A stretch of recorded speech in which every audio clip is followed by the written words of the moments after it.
ঢাকাবাসী কেমন আছেন? আলহামদুলিল্লাহ। ঢাকাবাসীর তো সামনে বিপদ, ভালো থাকেন কিভাবে? বিশ্বাস হচ্ছে না? ঢাকাবাসীর সামনে বিপদ। আমার আগে কেউ বলেছিল যে ঢাকা হচ্ছে the city of Akhiruzzaman, Dhaka যে শেষ জামানার শহর, এটা কি আমার আগে কারো মুখে শুনেছেন? আচ্ছা, তো যখন আমরা ল্যান্ড করি ঢাকায়, তখন একটা পরিচিত দৃশ্য দেখা যায়। এই দৃশ্য বাংলাদেশের অন্য কোনো জায়গায় দেখা যায় না। সেটা হলো বাক্সে বাক্সে বন্দি জীবন। উঁচু উঁচু কিছু ইমারত দেখা যায়, ইট কাঠ পাথরের কিছু ইমারত, ছোট ছোট বাক্সের মতো, আকাশ থেকে বাক্সের মতো লাগে দেখতে। তো এই যে বাক্সে বাক্সে বন্দি জীবন, এই দৃশ্যটা ঢাকাতে আসলে দেখা যায়। দেখুন, রাসূলুল্লাহ সাল্লাল্লাহু আলাইহি ওয়াসাল্লাম, একটু মনোযোগের সাথে শুনতে হবে, কেন বিপদ আর কেন আমরা যখন আমরা ল্যান্ড করি তখন কি দেখি? দেখি হাইলি কনস্ট্রাক্টেড বিল্ডিংস।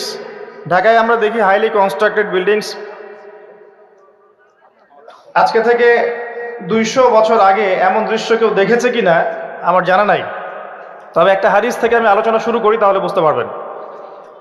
নবী সাল্লাল্লাহু আলাইহি ওয়াসাল্লাম মসজিদে বসে আছেন, মসজিদের মধ্যে, নববীর মধ্যে, এবং হাদিসটা তার ইন্তেকালের অল্প কিছুদিন আগের হাদিস। এটা প্রারম্ভিক সময়ের হাদিস নয়, শেষের দিকের হাদিস। কোরআনের যেমন শানে নজুল আছে, হাদিসেরও কিন্তু শানে নজুল আছে। ঠিক আছে? কোরআনের যেমন শানে নজুল আছে, এক একটা আয়াত এক একটা প্রেক্ষাপট এসেছে, নাজিল হয়েছে, ঠিক একইভাবে হাদিসেরও কিন্তু শানে নজুল আছে। নবী সাল্লাল্লাহু আলাইহি ওয়াসাল্লামের জীবনের শেষের দিকের হাদিস এটা। তিনি মসজিদে বসে আছেন, একজন ব্যক্তি মসজিদে প্রবেশ করলেন, শুভ্র সাদা কাপড় পরিহিত, ধবধবে সাদা, অতি উত্তম কাপড়, পরিচ্ছন্ন, প্রবেশ করলেন এবং রাসূল সাল্লাল্লাহু আলাইহি ওয়াসাল্লামের হাঁটুর সাথে হাঁটু লাগিয়ে বসলেন। ঠিক আমরা যেমন আত্তাহিয়াতু পড়ার সময় যেভাবে বসি নামাজে, এভাবে। আমার কথা কি বুঝতে পারছেন? আচ্ছা, এবার নবী সাল্লাল্লাহু আলাইহি ওয়াসাল্লামকে তিনি ব্যাক টু ব্যাক 4টা প্রশ্ন করছেন। এক নম্বর বলছেন, ইয়া মুহাম্মদ, হে মুহাম্মদ সাল্লাল্লাহু আলাইহি ওয়াসাল্লাম, আখবিরনি আনিল ইসলাম, আমাকে ইসলাম সম্পর্কে বলুন। নবীজি বললেন, ইসলাম হচ্ছে কালিমা, আল্লাহ এক সাক্ষ্য দেয়া, নবী মুহাম্মদ সাল্লাল্লাহু আলাইহি ওয়াসাল্লামকে সর্বশেষ রাসূল সাক্ষ্য দেয়া, সালাত কায়েম করা, যাকাত দেয়া, রমাদান মাসে সওম রাখা এবং সামর্থ্য হলে হজ করা, এই হলো ইসলাম। তিনি বললেন, সাদাকতা, আপনি সত্য বলেছেন। ওমর রাদিয়াল্লাহু আনহু বলছেন, ফাআজিবনা লাহু ইয়াসআলুহু ওয়া ইউসাদ্দিকুহু, আমরা তার প্রশ্ন শুনে অবাক হয়ে গেলাম। সে নিজেই প্রশ্ন করছে, নিজেই আবার সত্যায়ন করছে। যে প্রশ্ন করছে সে তো জানার জন্য প্রশ্ন করছে। ছাত্র যদি ওস্তাদের কাছে প্রশ্ন করে যে ওস্তাদ এটা কি, ওস্তাদ বলে এটা এই, তখন সেই ছাত্র যদি বলে যে আপনি সত্য বলেছেন, তার মানে এই ছাত্র আগে থেকে উত্তরটা জানতো, তাই নয় কি? তার মানে এই প্রশ্ন করে আগে থেকেই জানে যে উত্তরটা কি হবে। তো দ্বিতীয় প্রশ্ন করছেন তিনি, বলছেন, আখবিরনি আনিল ঈমান, ঈমান কি, আমাকে ঈমান সম্পর্কে বলুন। নবী সাল্লাল্লাহু আলাইহি ওয়াসাল্লাম বলছেন, ঈমান হচ্ছে 6টা বিষয় বিশ্বাস করা। তুমিনা বিল্লাহ, আল্লাহ বিশ্বাস করবে, ওয়া মালাইকাতিহি, তার ফেরেশতা মণ্ডলীর প্রতি, ওয়া কুতুবিহি, তার সমস্ত আসমানি কিতাবের প্রতি, ওয়া রুসুলিহি, তার সমস্ত রাসূলগণের প্রতি, ওয়াল ইয়াউমিল আখির, পরকালের প্রতি, ওয়াল কদরি খাইরি ওয়া শাররি, তাকদীরের ভালো মন্দের প্রতি। এই 6টা পিলারে বিশ্বাস করলে আপনি মুমিন হলেন। প্রশ্নকারী বলছে, সাদাকতা, আপনি সত্য বলেছেন। আবারও তৃতীয় প্রশ্ন করছেন, আখবিরনি আনিল ইহসান, হে মুহাম্মদ সাল্লাল্লাহু আলাইহি ওয়াসাল্লাম, আমাকে ইহসান সম্পর্কে বলুন। ইহসান কি জিনিস? নবী সাল্লাল্লাহু আলাইহি ওয়াসাল্লাম বলেছেন, ইহসান হচ্ছে আনতা আবুদাল্লাহা কাআন্নাকা তারাহ, তুমি এমনভাবে আল্লাহর ইবাদত করবে যেন তুমি আল্লাহকে দেখতে পাচ্ছ। ওয়া ইল্লাম তাকুন তারাহু ফাইন্নাহু ইয়ারাক, যদি তুমি আল্লাহকে দেখতে না পারো, জেনে রাখবে আল্লাহ ঠিকই তোমাকে দেখছেন। এই আল্লাহ কনসিয়াসনেসের নাম হচ্ছে ইহসান। কি নাম? ইহসান। ইসলামের ভিত্তি পেলাম 5টা, ইমানের কয়টা পেলাম? 6টা, আর ইহসানের ব্যাখ্যা কি পেলাম? আল্লাহ কনসিয়াসনেস, মানে আল্লাহকে হাজির নাজির জেনে ইবাদত করা। কেউ যদি আল্লাহকে হাজির নাজির জেনে ইবাদত করে, সে কিন্তু পাপ করতে পারবে না, তার নামাজে মনোযোগ কিন্তু ডানে বামে যাবে না ইনশাআল্লাহ। তো তিনি বললেন, সত্য বলেছেন আপনি। এবার চতুর্থ প্রশ্ন করছেন তিনি, যে আখবিরনি আনিস সাআ, আমাকে কিয়ামত সম্পর্কে বলুন, কিয়ামত কবে হবে। তখন নবী সাল্লাল্লাহু আলাইহি ওয়াসাল্লাম বলছেন, মাল মাসউলু আনহা বিআ'লামা মিনাস সাইল, এ বিষয়ে প্রশ্নকারীর চেয়ে উত্তরদাতার জ্ঞান বেশি নয়। এই বিষয়ে প্রশ্নকারীর চাইতে উত্তরদাতার জ্ঞান বেশি নয়, মানে কেউই জানে না কিয়ামত এক্স্যাক্টলি কবে হবে। তখন প্রশ্নকারী থেমে যাচ্ছেন না, প্রশ্নকারী আবার প্রশ্ন করছেন, 5 নম্বর প্রশ্ন, যে ফাখবিরনি আন আমারাতিহা, তাহলে আমাকে কিছু আলামত বলেন কিয়ামতে কিছু আলামত বলেন। নবী সাল্লাল্লাহু আলাইহি ওয়াসাল্লাম অনেক আলামত বলতে পারতেন কিন্তু, এবং তিনি বলেছেনও, সারা জীবনে তিনি অসংখ্য আলামত বলেছেন। এবং আলামতগুলোকে 2 ভাগে ভাগ করা যায়, এগুলো বড় এবং কিছুগুলো হচ্ছে ছোট। যদিও বা সবগুলোই আলামত, তবে এটা হচ্ছে ফিকহের বিষয়, উসুলের বিষয়ের মধ্যে আমরা নিয়ে আসতে পারি যে বড় ছোট ভাগ করা যাচ্ছে, আলেম ওলামারা ভাগ করছেন। যাই হোক, 10টা বড় বড় আলামতের কথা বলা হয়েছে। এই 10টা না আসা পর্যন্ত কিয়ামত হবে না। মসিহুদ দাজ্জালের আগমন, নবী ঈসা ইবনে মারইয়ামের আগমন, ইয়াজুজ আর মাজুজ, দাব্বাতুল আরদ, জমিন থেকে প্রাণী বের হবে, ইয়েমেনের আগুন, 3টা বড় বড় ভূমিকম্প, পশ্চিম দিক থেকে সূর্যোদয়, এরকম 10টা আলামত বলা হয়েছে। এগুলো না হওয়া পর্যন্ত কিয়ামত হবে না। এগুলো এখনো হয়নি, এগুলোর কোনোটাই এখনো আসেনি। এগুলো বাদ দিয়ে যেগুলো আলামত সুগরা আমরা বলছি, ছোট ছোট, এগুলোর ম্যাক্সিমাম প্রায় 99% আমরা এখন দেখতে পারি। তবে দেখার জন্য চোখ লাগবে, আর চোখ বলতে শুধু বাইরের চোখকে বোঝাচ্ছি না, হৃদয়ের কলবের কি লাগবে? চোখ লাগবে। আমি আপনার কলবের চোখ দিয়ে আপনাকে শহরটাকে চেনাচ্ছি। আপনার এই হাদিসে নবী সাল্লাল্লাহু আলাইহি ওয়াসাল্লাম অনেকগুলো আলামত না বলে মাত্র 2টো আলামত বলেছেন। কয়টা? মাত্র 2টো। আমি বলছি জীবনের শেষের দিকের হাদিস, শেষ সময় তো আমরা বেশি নসিহত করতে যাবো, তাই না? মনে করেন আপনার পিতা মৃত্যুশয্যায়, আল্লাহ না করুক, এখন তিনি আপনাকে ওসিয়ত করছেন যে বাবা এইটা করবা না, মায়ের যত্ন নিও, বোনদের যত্ন নিও, ইত্যাদি ইত্যাদি। তখন তার ওসিয়তগুলোকে আপনি কত গুরুত্বের সাথে গ্রহণ করবেন, এবং সেই সময় যত ইম্পর্টেন্ট কথা থাকবে সেগুলোই তো মানুষ বলবে, তাই নয় কি? সবচেয়ে ইম্পর্টেন্ট কথাগুলোই মানুষ বলবে। তো নবী সাল্লাল্লাহু আলাইহি ওয়াসাল্লাম এদিকে এসে মাত্র 2টো সাইনের কথা বলছেন। তার মধ্যে একটা হচ্ছে, ভালো করে শোনেন, তার মধ্যে একটা হচ্ছে আনতালিদাল আমাতু রাব্বাতুহা, যখন তুমি দেখবে, প্রশ্নকারীকে বলছে, যখন তুমি দেখবে যে দাসী তার মনিবকে জন্ম দিচ্ছে, দাসী তার মনিবকে জন্ম দিচ্ছে, মানে দাসী কিভাবে মনিবকে জন্ম দিতে পারে? দাসী কি মনিবকে জন্ম দিতে পারে? উত্তর, এখানে 3টা ব্যাখ্যা হতে পারে। কয়টা ব্যাখ্যা? 3টা। এছাড়াও আরো ব্যাখ্যা হতে পারে, হয়তো আল্লাহ পাক সেটা আমাদের জেহেনে হয়তো এখনো দেন নাই, হয়তো এমন কেউ আসবে পরবর্তী জেনারেশন, তারা হয়তো আরো ব্যাখ্যা করতে পারবে। তবে 3টা ব্যাখ্যা এখন পাওয়া যায়। 1 নাম্বার, দাসী তার মনিবকে জন্ম দিবে অর্থ হচ্ছে পিতা মাতার সাথে দাস দাসীর মতো আচরণ করা হয়, এবং এটাও কিন্তু কিয়ামতের আগের একটা বড় নিদর্শন যে পিতা মাতার সাথে দাস দাসীর মতো আচরণ করা হবে। এবং যেটা এখন হচ্ছে, আমরা দেখছি পিতা মাতার অধিকার তারা পাচ্ছে না, সন্তানদের হাতে নির্যাতনের শিকার হচ্ছে, বৃদ্ধাশ্রমে থাকতে হচ্ছে। সারা জীবন যে সন্তানকে বড় করলো, আজকে সেই সন্তান তার ওই যে কাফনের টাকা পর্যন্ত দিতে যাচ্ছে না, মারা গেছে লাশটা পর্যন্ত নিতে আসে না, এমন হচ্ছে না? এবং বস্তুবাদী শহরগুলোতে তো এটা বেশি। আর আমাদের শহরটা বস্তুবাদী না? আমাদের বলছি, কারণ আমি ঢাকার জামাই, এখানে আমার শ্বশুর বাড়ি, তা আমি আপনাদেরই একজন। তো আমাদের শহরে মানুষ বস্তুবাদী না? মানুষ বস্তুবাদী, কেউ অন্যের দিকে তাকানোর সময় নাই। এটা বোঝার জন্য আপনাকে ফ্লাইওভার উঠতে হবে। ফ্লাইওভার উঠে দাঁড়িয়ে থাকেন, দেখেন মানুষ ছুটছে নিজের চরকায় তেল দেওয়ার জন্য, কারো দিকে তাকানোর সময় নাই। এই সকাল থেকে শুরু হয়, রাত একদম 3টা-4টা পর্যন্ত এটা চলছে, সারাদিন 24/7। উদ্দেশ্য কি? দুনিয়া। অল্প কিছু মানুষের বাইরে আছে যাদের উদ্দেশ্য আখেরাত, বেশিরভাগের উদ্দেশ্য কি? দুনিয়া। বাড়ি, গাড়ি, টাকা, জমি জমা, স্ট্যাটাস, দ্যাটস অল। মানে মানুষের এই কনসেপ্টটাকে বলা হয় মেটেরিয়ালিজম। কি বলে? মেটেরিয়ালিজম মানে বস্তুবাদিতা। কি বলে? কথা বলেন। বস্তুবাদিতা। এই বস্তুবাদী সভ্যতা কারা ছিল? ওই যে পশ্চিমারা, ইউরোপিয়ান সিভিলাইজেশন, এরা সবাইকে বস্তুবাদিতা শিখিয়েছে। মুমিনের চিন্তা থাকে পরকাল কেন্দ্রিক, যে কাজে পরকালের স্বার্থ আছে আমি সেই কাজ করব, যেই কাজে পরকালের স্বার্থ নয় আমি করব না, এটা মুমিনের চিন্তা। আর কাফের মুশরিক বেদিন ফাসেক মুনাফিকদের চিন্তা হচ্ছে যেখানে দুনিয়ার স্বার্থ ওখানে থাকবো, দুনিয়ার স্বার্থ নাই থাকবো না। এই যে দুনিয়ার স্বার্থে মানুষের সারাটা জীবন ক্ষয় করে দেয়া, এর নাম বস্তুবাদিতা, মেটেরিয়ালিজম বলে এটাকে। যাই হোক, আমাদের শহরের বেশিরভাগ মানুষ কি বস্তুবাদী না? এখন সবাই দেখবেন, আমি বুঝাচ্ছি, আমি যতটা পারছি সহজ করার চেষ্টা করছি। ম্যাক্সিমাম আমাদের শহরের মানুষ এখন বস্তুবাদী। সবার চিন্তা একটাই, দুনিয়া, দুনিয়া আর দুনিয়া। যেই দুনিয়া সম্পর্কে নবী সাল্লাল্লাহু আলাইহি ওয়াসাল্লাম বলেছেন, একটু শোনেন, যে মনে করেন এটা একটা মহাসাগর। নবী সাল্লাল্লাহু আলাইহি ওয়াসাল্লাম বলছেন এখানে একটা আঙ্গুল ঢুকিয়ে দাও, দিয়ে বের করো। এই আঙ্গুলে যতটুকু পানি আছে এটা দুনিয়া, আর এই পুরো মহাসাগরে যত পানি আছে এটা পরকাল। একদিন সাহাবীদেরকে নিয়ে নবী যাচ্ছেন সাল্লাল্লাহু আলাইহি ওয়াসাল্লাম, একটা মৃত গাধা বা বকরির বাচ্চা পড়ে আছে, মৃত গাধা বকরির বাচ্চা। সাহাবীদেরকে বলছেন, হে আমার সাহাবীরা, তোমরা কি এই বকরির বাচ্চাটাকে 1 দিরহামের বিনিময়ে কিনতে চাও? কিসের বিনিময়ে? 1 দিরহাম। দিরহাম কি জিনিস সেটা পরে বোঝাবো এখন ইনশাআল্লাহ, ওইগুলো এখন বুঝবেন না। দিরহাম কি জিনিস সেটা পরে বুঝবেন। দিরহাম থাকলে আর রিজার্ভ কমতো না। দিরহাম থাকতো যদি, কোনো কান্ট্রির রিজার্ভ আর কমতো না। রিজার্ভ কমে ডলারের ভিত্তিতে, আর ডলার হচ্ছে এখন সারা ওয়ার্ল্ডের ডমিনেটিং কারেন্সি, ওটাকে হার্ড কারেন্সি বলে।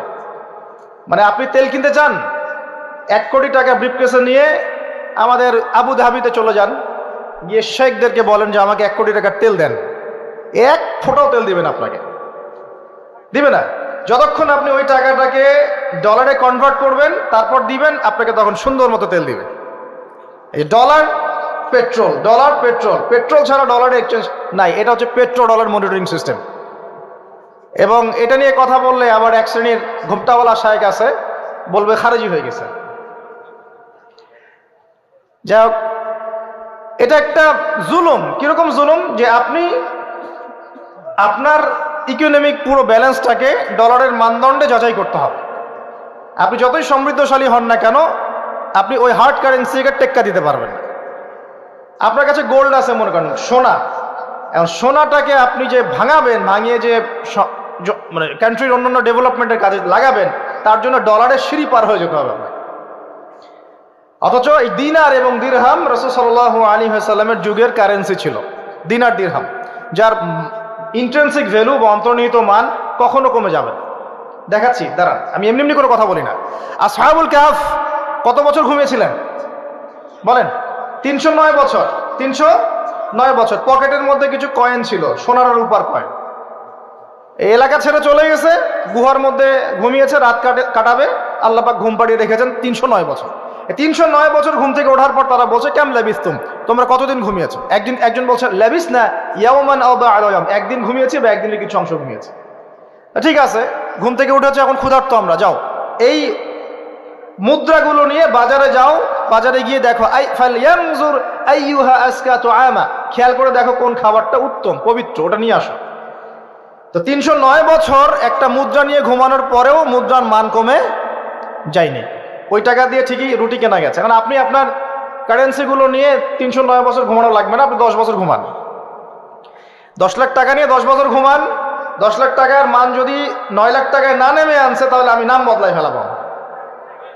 এখন 1 লাখ, দাঁড়ান, ঠিক বলেন না, দাঁড়ান, বোঝেন আগে। এখন এই যে 1 লাখ টাকার মানটা হারালেন আপনি, 1 লাখ টাকার মানটা আপনি হারিয়ে ফেললেন, তো ওই 1 লাখ টাকা আর্ন করার জন্য আপনাকে শ্রম দিতে হয়নি? আপনার মাথার ঘাম পায়ে ফেলতে হয়েছে না? তাহলে আপনার শ্রমটা গেল কোথায়? তাহলে কেউ আপনার শ্রমটা লুটে পুটে খেয়ে ফেললো। যেহেতু আপনার কারেন্সির মানটা ডলার বেসড, এই কারণে ওই মনিটরিং সিস্টেম যারা চালায় ওরা আপনার এভাবে করে শ্রমটাকে সিজ করে ফেলে। আর আমি যদি আপনাকে আমার ফার্মে কাজ করিয়ে সারাদিন কাজ করানোর পরে আপনাকে কোনো পারিশ্রমিক না দেই, শ্রমের কোনো মূল্য না দেই, আপনি আমাকে জালেম বলবেন না? বলবেন কি না? ঠিক এই কারণে আমরা বলছি এই মনিটরিং সিস্টেমটাই জুলুম। আর নবীজি বলছে, দিনারের কথা বলছেন, দিরহামের কথা বলছেন, এটা যদি আপনার পকেটে থাকতো 309 বছর কেন, 1000 বছর পর উঠলে ওটার মান সেটাই থাকবে, কমতো না। এই হলো ইসলামিক কারেন্সি। এটা নিয়ে কথা বললে আবার এক শ্রেণীর ঘুমটাওয়ালা শায়েখ আছে, কিছু সত্য কথা ওরা হজম করতে পারে না। তখন দেখা যায় যে একটা ফতোয়া দিবে, এ খারেজি হয়ে গেছে, মানে ফাইজলামি পাইছে। কে খারেজি একটু বলে নেই। খারেজি আকীদাটা কি আসলে? খারেজি আকীদা হচ্ছে কোনো ব্যক্তি যদি অন্য কোনো মুসলমানকে যদি কবিরা গুনাহ করার কারণে কাফের মনে করে, কথা বোঝেন, আপনি সুদ খেয়েছেন বা ঘুষ খেয়েছেন বা জেনা করেছেন, এগুলো কবিরা গুনাহ। এখন আমি যদি বলি যে সুদ ঘুষ জেনা করার কারণে আপনি কাফের হয়ে গেছেন, আপনাকে হত্যা করা জায়েজ, তাহলে আমি খারেজি। বুঝতে পারছেন কথা? কিন্তু আমি কি কখনো এরকম করে কথা বলেছি? এই যে মনিটরিং সিস্টেম নিয়ে কথা বললাম, এর সাথে কবিরা গুনার কি সম্পর্ক আর খাওয়ারিজমের কি সম্পর্ক? আবার কোনো কোনো ক্ষেত্রে দেখা যায় যে পলিটিক্যাল সমালোচনা করলে খারেজি টাইটেল দিয়ে দিবে। ওই যে বললাম, আমাদের শেখদের কাছে যান মিডল ইস্টের, গিয়ে আপনি দেন, টাকা দেন, তেল দিবে না, ডলার না দিলে বলবে এই যে এন্টি মিডল ইস্ট কথা বলেছে, অতএব সে খারিজ হয়ে গেছে। আর আমি আপনাকে একটা এক্সাম্পল দিই, শোনেন, বোঝেন কথাগুলো, বোঝেন। ইয়াজিদের নাম শুনেছেন? ইয়াজিদ ভালো শাসক ছিল না খারাপ শাসক ছিল? তার আমলে হুসাইন রাদিয়াল্লাহু আনহু শাহাদাতের ঘটনা ঘটেছে, হাররার যুদ্ধ ঘটেছে, সে মদিনা আক্রমণ করেছে, মক্কাও আক্রমণ করেছিল, ম্যাসাকার করেছে। বহু সাহাবী তার এই শাসন মেনে নেয় নাই। তার মধ্যে একজন হচ্ছে আব্দুল্লাহ বিন জুবাইর রাদিয়াল্লাহু আনহু, জুবাইর ইবনে আওয়াম রাদিয়াল্লাহু আনহুর ছেলে। তার অনুসারী অনেক সাহাবী ছিলেন।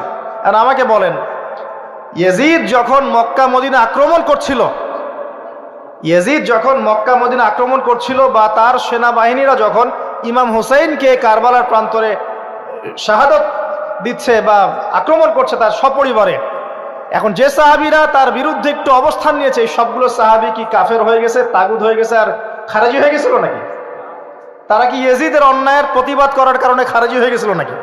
তো পলিটিক্যাল সমালোচনার সাথে খাওয়ারিজমের কোনো সম্পর্ক নেই। কিন্তু এরা এটাকে একটা সুকৌশলে মুসলিম উম্মার যুবকদের মধ্য থেকে সত্য কথা বলার মানসিকতাকে কেড়ে নিয়েছে, সত্যকে উপস্থাপন করার মানসিকতাকে দমিয়ে দেওয়ার জন্য একটা খারেজি ফতোয়া শুরু করে দিয়েছে। এখন যেখানে সেখানে যা ইচ্ছা বলবেন, খারেজি ফতোয়া দিয়ে দেন। সুবহানাল্লাহ। যাই হোক, ওদিকে যাচ্ছি না, আমি মূল জায়গায় আসি। দেখুন, আমরা রাসূলের হাদিস থেকে জানছি দুনিয়ার মূল্য এতটুকু। তুমি কি এই বকরির বাচ্চাটাকে 1 দিরহামের বিনিময়ে কিনবা? সাহাবীরা বলছেন 1 দিরহাম কেন ইয়া রাসূলুল্লাহ সাল্লাল্লাহু আলাইহি ওয়াসাল্লাম, বিনা মূল্যেও যদি আপনি আমাকে এটা দেন বা আমাকে এটা দেয়া হয়, আমি এটা কিনবো না। বিনামূল্যেও যদি আমাকে এই মৃত বা এই পচা গলা এই গাধার বাচ্চা, বকরির বাচ্চাকে দেয়া হয়, আমি কিনবো না। নবী সাল্লাল্লাহু আলাইহি ওয়াসাল্লাম বলছেন এটাই হচ্ছে দুনিয়া। আল্লাহ পাকের কাছে দুনিয়ার মূল্য এই বকরির বাচ্চার চাইতেও কম।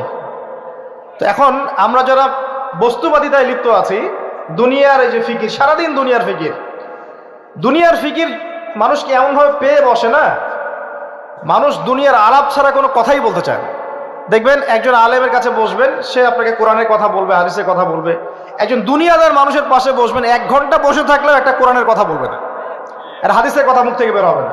আর তার মাথাটা ফাংশন হয়ে গেছে দুনিয়া দিয়ে। ঠিক আছে, সে যদি ড্রাইভার হয়, সারাদিন গাড়ির পেঁচাল পারবে, গাড়ি এটা, গাড়ি ওইটা এমন, গাড়ি ওইটা এমন। সে যদি ইকোনমিক সেক্টরের মানুষ হয়, বলবে এই যে ব্যবসা এমন, এই ব্যবসা এমন, ওই ব্যবসা এমন। সুদী মহাজন হয়, বলবে এই এখানে সুদ দিলে এত হবে, এখানে দিলে এত হবে। আর পলিটিক্স যদি করে, তাহলে সারাদিন পলিটিক্যাল আলাপ করবে।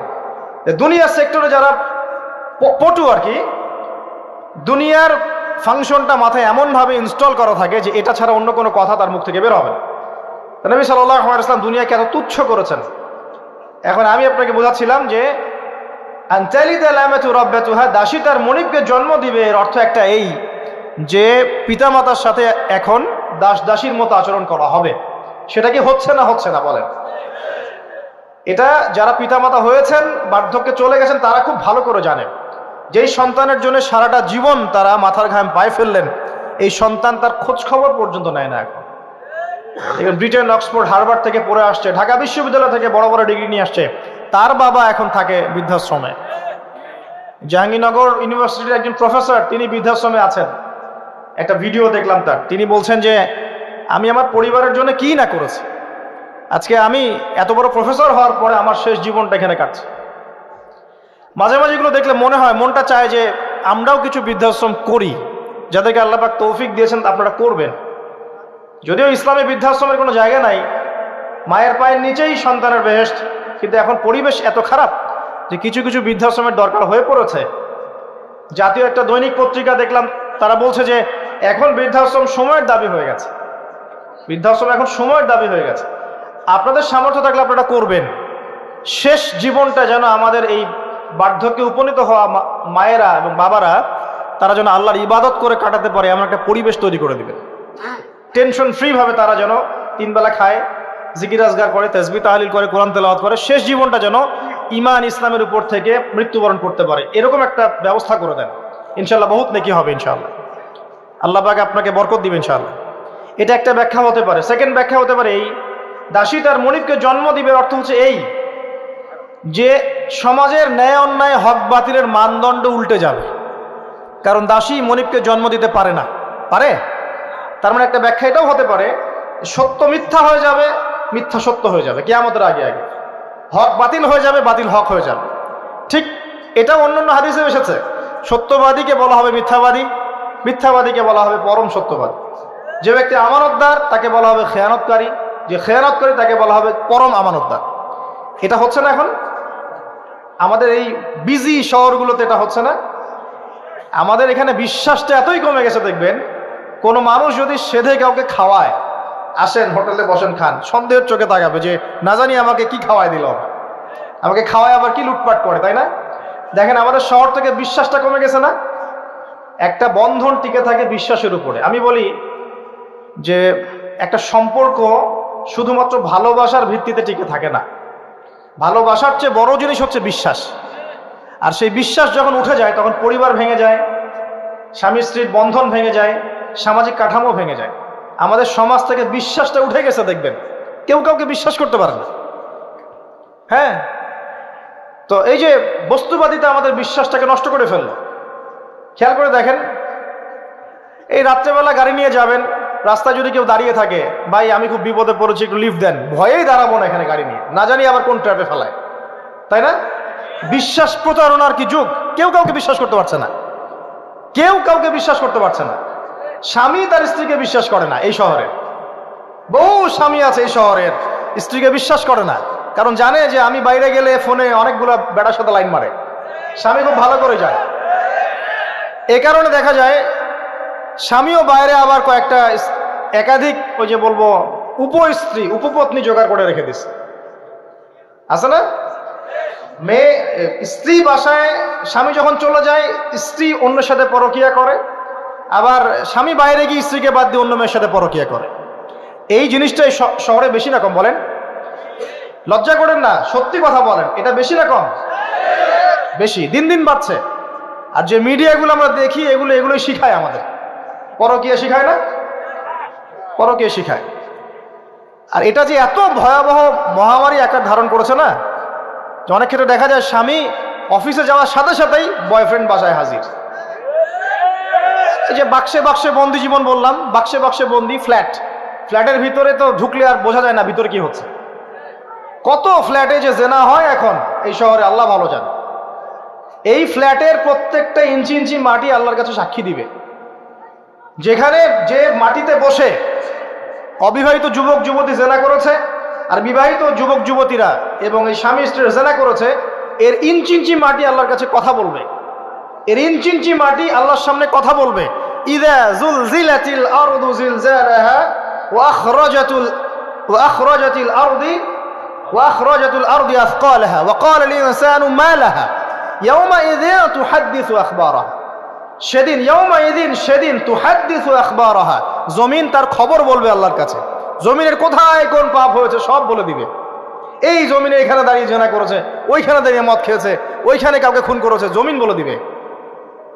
একটা কথা এখানে মাঝখানে বলে দেই, যারা অবিবাহিত যুবক যুবতী আছো, এই লেকচার তোমরা যারা শুনছো, তোমাদের মধ্যে কেউ যদি জেনা করে থাকো, অবিবাহিতর কথা বলছি, তোমাদের কাঁধের মধ্যে এখন 100 বেত্রাঘাতের শাস্তি ঝুলে আছে। সূরা নূরের 1 থেকে 3 নম্বর আয়াত পড়ে দেখবে, অবিবাহিত যুবক যুবতী যদি জেনা করে তাদের শাস্তি হচ্ছে 100 বেত্রাঘাত, তাও জনসমক্ষে, এবং এক বছরের জন্য নির্বাসন। এই বিধানগুলো যদি পৃথিবীর কোনো দেশেও না থাকে, আসমানে আছে। মরার সাথে সাথেই এই বিধান কার্যকর হবে ইনশাআল্লাহ। বাঁচার বুদ্ধি কি? একটাই উপায় আছে।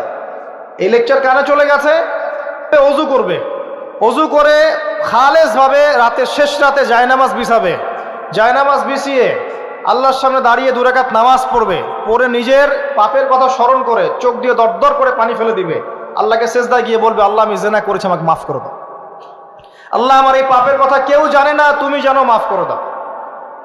এই মাফ নেওয়ার পরে আবার ওই যার সাথে করেছেন ওর সাথে আবার লিঙ্ক আপ করার চেষ্টা করেন না। আসো আমরা জেনা করেছিলাম, আসো বিয়ে করে নেই, এটা সলিউশন না। জেনা করেছেন, আগে তওবা করে ফিরে আসতে হবে, তারপরে পুরো জীবন ইসলামিক লাইফ লিড করতে হবে। আল্লাহ যদি দেখেন যে হ্যাঁ আপনি ঠিকঠাক তওবা করে আল্লাহর পথে চলছেন, আল্লাহ তখন আপনাকে নেককার স্ত্রী দিবে ইনশাআল্লাহ। এই এই এই একমাত্র রাস্তা যুবকদের জন্য এবং যুবতীদের জন্যও।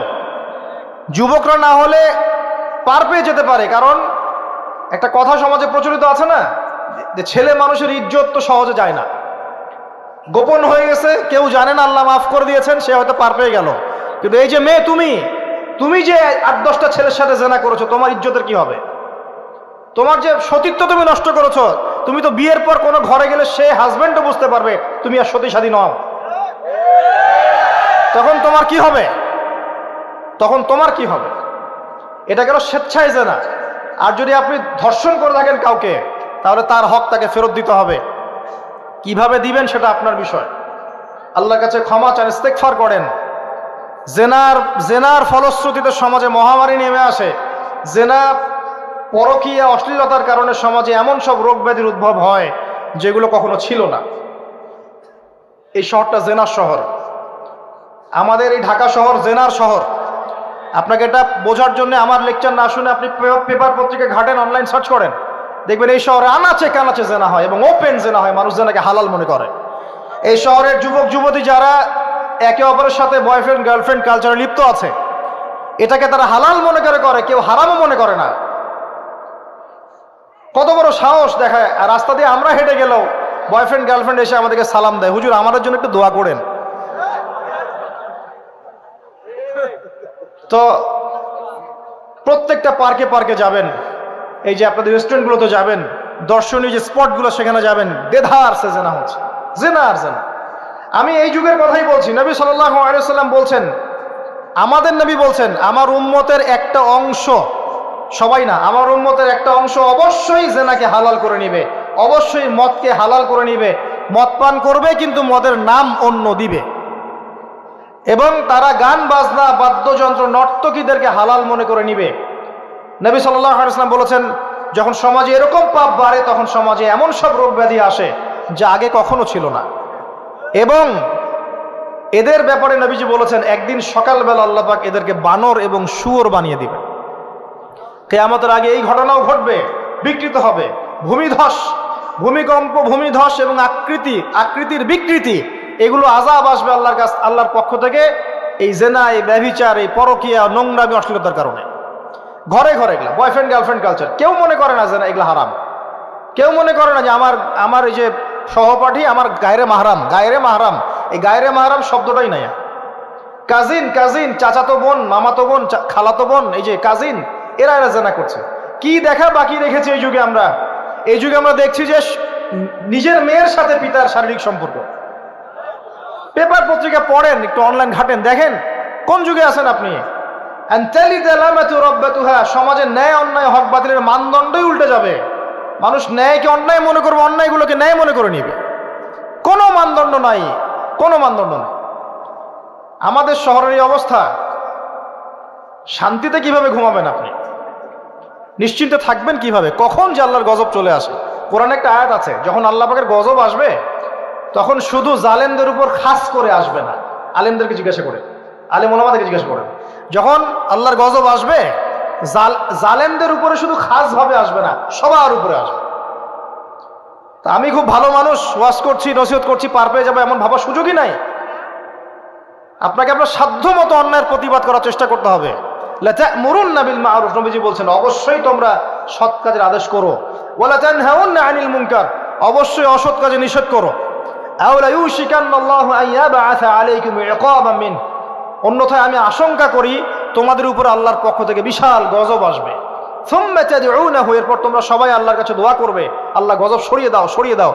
লা ইউস্তাজাবু দুআকুম, তোমাদের দোয়া কবুল করা হবে না। নবী সাল্লাল্লাহু আলাইহি ওয়াসাল্লাম বলেন, মান রাআ মিনকুম মুনকারান, তোমাদের মধ্যে যে কেউ হুএভার হি ইজ, যে কেউ যদি কোনো মুনকার, নোংরা গর্হিত কোনো কাজ দেখে, তাহলে যেন ফাল ইউগাইয়ির বিয়াদিহি, তার সামর্থ্য থাকলে হাত দিয়ে যেন ঠেকায়। যাদেরকে আল্লাহ পাক হাত দিয়ে ঠেকানোর ক্ষমতা দিয়েছেন তাদেরকে আল্লাহ জিজ্ঞাসাবাদ করবেন, কেন ঠেকালেন আপনি? জেনার লাইসেন্স দিলে কেন? মদের লাইসেন্স দিচ্ছ কেন? ঠেকালে না কেন? তুমি অন্যায় কাজকে ঠেকালে না কেন? যদি তুমি না পারো, ওয়াইল্লাম ইয়াস্তাতি, যদি সে না পারে, তাহলে ফাল ইউগাইয়ির বিলিসানি, তাহলে যেন মুখ দিয়ে সেটা প্রতিবাদ করে। এই যে মুখ দিয়ে প্রতিবাদ করার ক্ষমতা আলেম ওলামার আছে, যাদের হাতের ক্ষমতা নেই, মুখের ক্ষমতা আছে।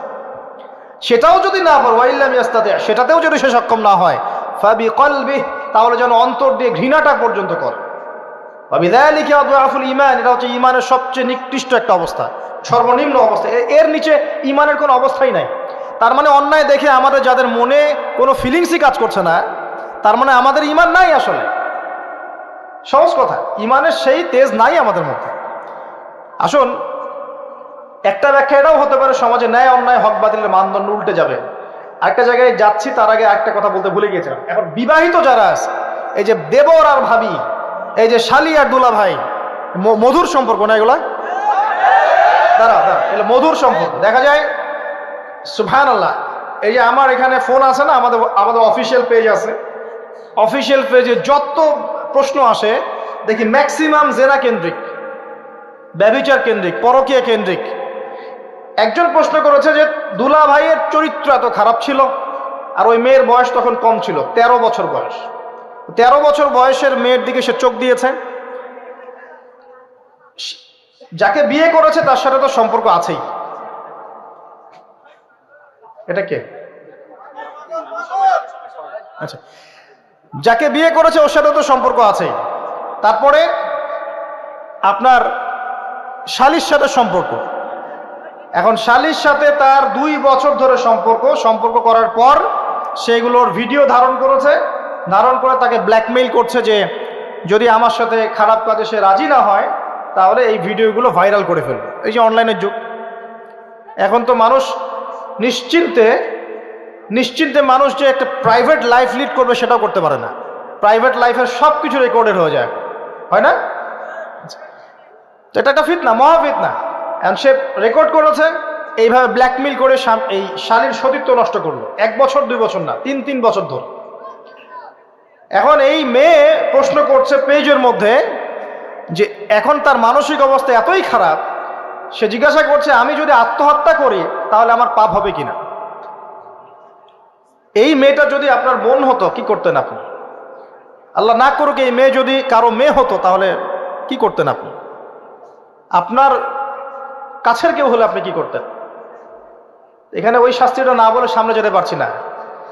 শোনেন, যারা বিবাহিত ব্যক্তি হওয়ার পরেও পরকীয়া করেছেন, বিবাহ করার পরেও পরকীয়ার পাপে লিপ্ত ছিলেন বা এখনো আছেন, জেনে হোক না জেনে হোক করেছেন, অথবা এটা জেনে করেছেন যেটা একটা খারাপ কাজ তারপরেও করেছেন, রাসূলুল্লাহ সাল্লাল্লাহু আলাইহি ওয়াসাল্লামের হাদিস এবং আল্লাহ পাকের কালাম অনুযায়ী তাদের শাস্তি হচ্ছে কোমর পর্যন্ত মাটিতে পুঁতে ফেলে পাথর নিক্ষেপ করে রজম করে হত্যা করা। ইসলামিক যদি কোনো রাষ্ট্র থাকতো বা এটা যদি হতো, বা এটা যদি ইমামুল মাহদির যুগ হতো বা ওমর রাদিয়াল্লাহু আনহুর যুগ হতো, তাহলে এই শাস্তির বাইরে আপনি চলতে পারতেন না, যদি এটা প্রমাণ হতো। এই শাস্তি যদি দুনিয়াতে কার্যকর নাও হয়, আপনি যদি তওবা না করে মারা যান তাহলে কিয়ামতের মাঠে এই শাস্তি আপনি ভোগ করবেন। খুব মজা লাগছে পরকীয়া করতে? সকালে একটার সাথে, দুপুরে একটার সাথে, আজকে একজনের সাথে রাত কাটান, কালকে আরেকজনের সাথে রাত কাটান, খুব মজা পাচ্ছেন। রাত্রেবেলা মদ খান আর হোটেলে রাত কাটান, সকালবেলা আবার অফিসে যান। আমাদের শহরের এগুলা কালচার কোত্থেকে আসলো? এই শহরকে পবিত্র করবে কে এবং এই শহরের আসল রূপগুলো স্পষ্ট করবে কারা? খুব মজা পাচ্ছেন এগুলোতে। সুবহানাল্লাহ। একটা বিষয় বুঝাই, ইসলামে কেসাস আছে, কেসাস। মনে করেন আমাকে কেউ হত্যা করেছে, আপনি তাকে হত্যা করতে পারবেন।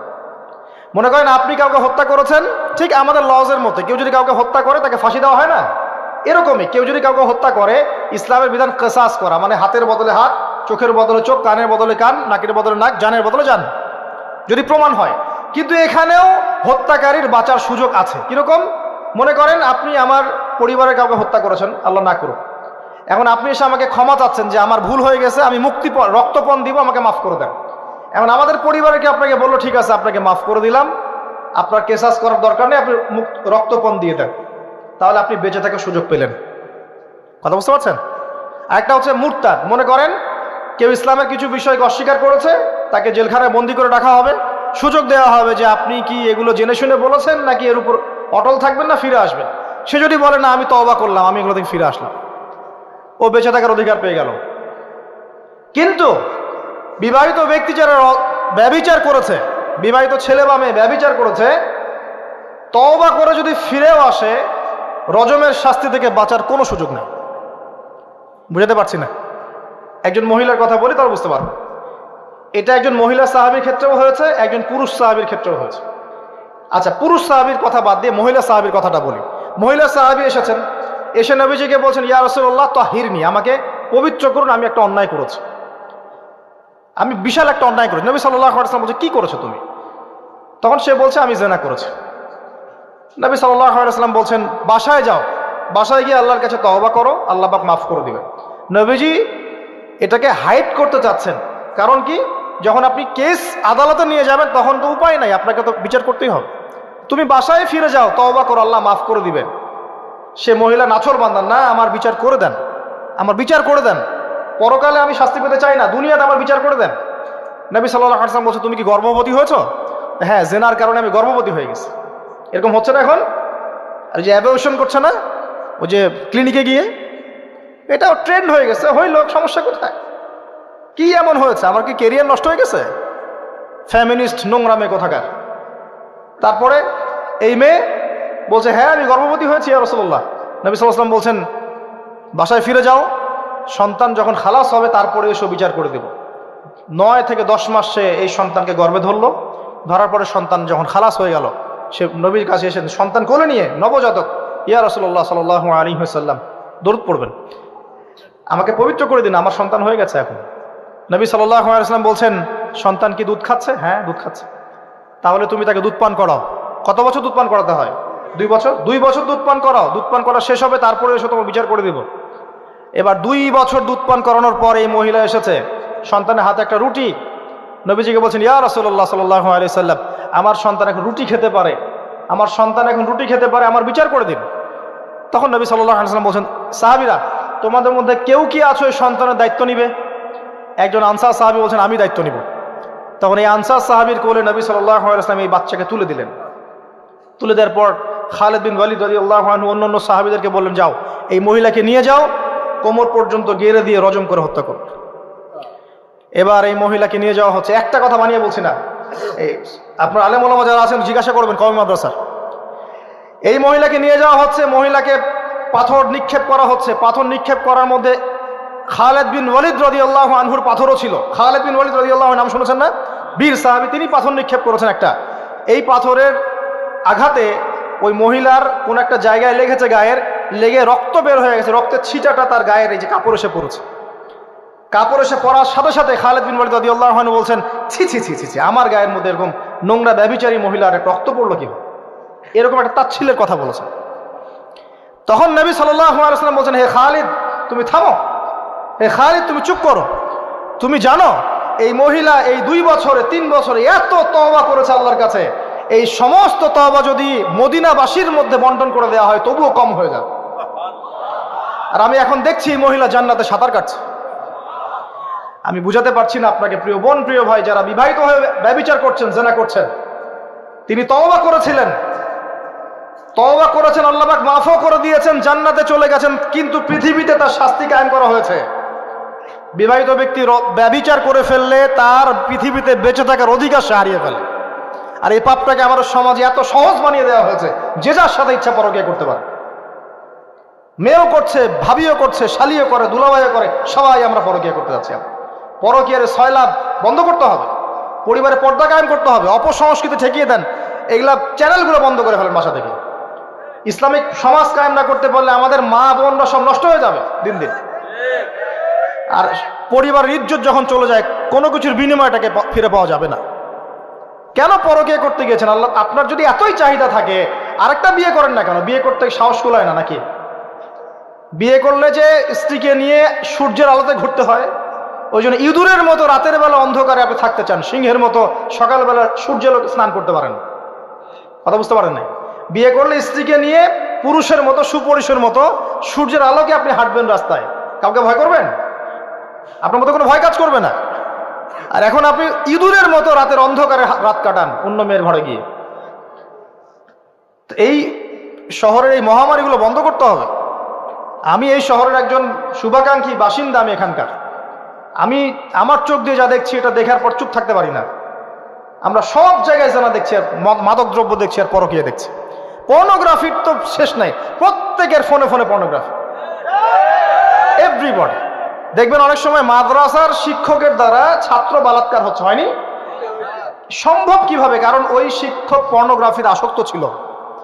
আপনি চেক করে দেখেন, পর্নোগ্রাফির আসক্ত হওয়ার ফলে সে হিতাহিত জ্ঞান হারিয়ে ফেলেছে। সে বাচ্চা, ছেলে বাচ্চা না মেয়ে বাচ্চা, কিছু দেখার সময় নেই। ওই পবিত্রের জানোয়ারের যে স্বভাবটা সে আর দমন করতে পারছে না। পর্নোগ্রাফি আর মাদক আর ব্যভিচার, জেনা, ফ্রি মিক্সিং অবাধে আমাদের শহরে। বস্তুবাদী তো আছেই। তো এটাকে আখিরুজ্জামানের শহর বলবো নাকি আউয়ালুজ্জামানের শহর বলবো নাকি? শুধু এই শহরের সমস্যা এটা নয়, প্রত্যেক বড় বড় শহরেই সমস্যা। ইভেন এগুলো এখন গ্রামে পর্যন্ত চলে গেছে, এগুলো গ্রামেও চলে গেছে, গ্রামে আরো বেশি আছে। দেখবেন শহরের ছেলেরা তো জিন্স আর টি শার্ট পরা মেয়েদেরকে দেখে অভ্যস্ত না, এরা না একটু কন্ট্রোল করতে পারে। আর যখন একটা গ্রামের ছেলে পর্নোগ্রাফি দেখবে, সে তো আর নিজেকে কন্ট্রোল করতে পারে না। বুঝতে পারছেন না? আমাদের শপিং মলগুলোতে গেলে আমরা দেখি টি শার্ট আর গেঞ্জি পরা মেয়ে ঘুরছে, তাই না? এটা দেখতে দেখতে অভ্যস্ত আমরা, এই জন্য আমরা কন্ট্রোল করতে পারি কিছুটা হলেও, তাই না ছেলেরা? কিন্তু গ্রামের ছেলে মেয়ে যারা, তারা কিন্তু পর্ন দেখলে আর কন্ট্রোল করতে পারে না। দেখুন গ্রামে ধর্ষণ দিন দিন বাড়ছে, day by day, day by day. এই সমস্যাগুলো বড় বড় প্রত্যেক বিগ সিটিজ অ্যান্ড টাউনে এই সমস্যা, একই সমস্যা। এর ছড়ালো কারা? ওই পশ্চিমাদের থেকে এই সমস্ত বিশ্বে এগুলো ছড়িয়ে গেছে। এরা এমন একটা সভ্যতা যারা প্রত্যেকটা পাপকে গ্লোবালাইজেশন করে দিয়েছে। সুদ খেয়েছে, সারা বিশ্বে ছড়িয়ে দিয়েছে। মদ খেয়েছে, সারা বিশ্বে ছড়িয়ে দিয়েছে। জেনা করেছে, সারা বিশ্বে ছড়িয়ে দিয়েছে। ফ্যামিলিস্ট রেভলিউশন সারা বিশ্বে ছড়িয়ে দিয়েছে। ব্যাংকিং, সুদভিত্তিক ব্যাংকিং সিস্টেম সারা বিশ্বে ছড়িয়ে দিয়েছে। প্রত্যেকটা সমস্যা দেখবেন ওখান থেকে সারা বিশ্বে ছড়িয়ে গেছে। আর আমরা মনে করি ওরাই নাকি মানবতার মুক্তির পথ দেখাবে। সুবহানাল্লাহ। ওরা তো ছেলে ছেলে বিয়ে করে। যে সম্প্রদায় ছেলে ছেলে বিয়ে করে, ও আমাকে ভালো মন্দ শিখাবে?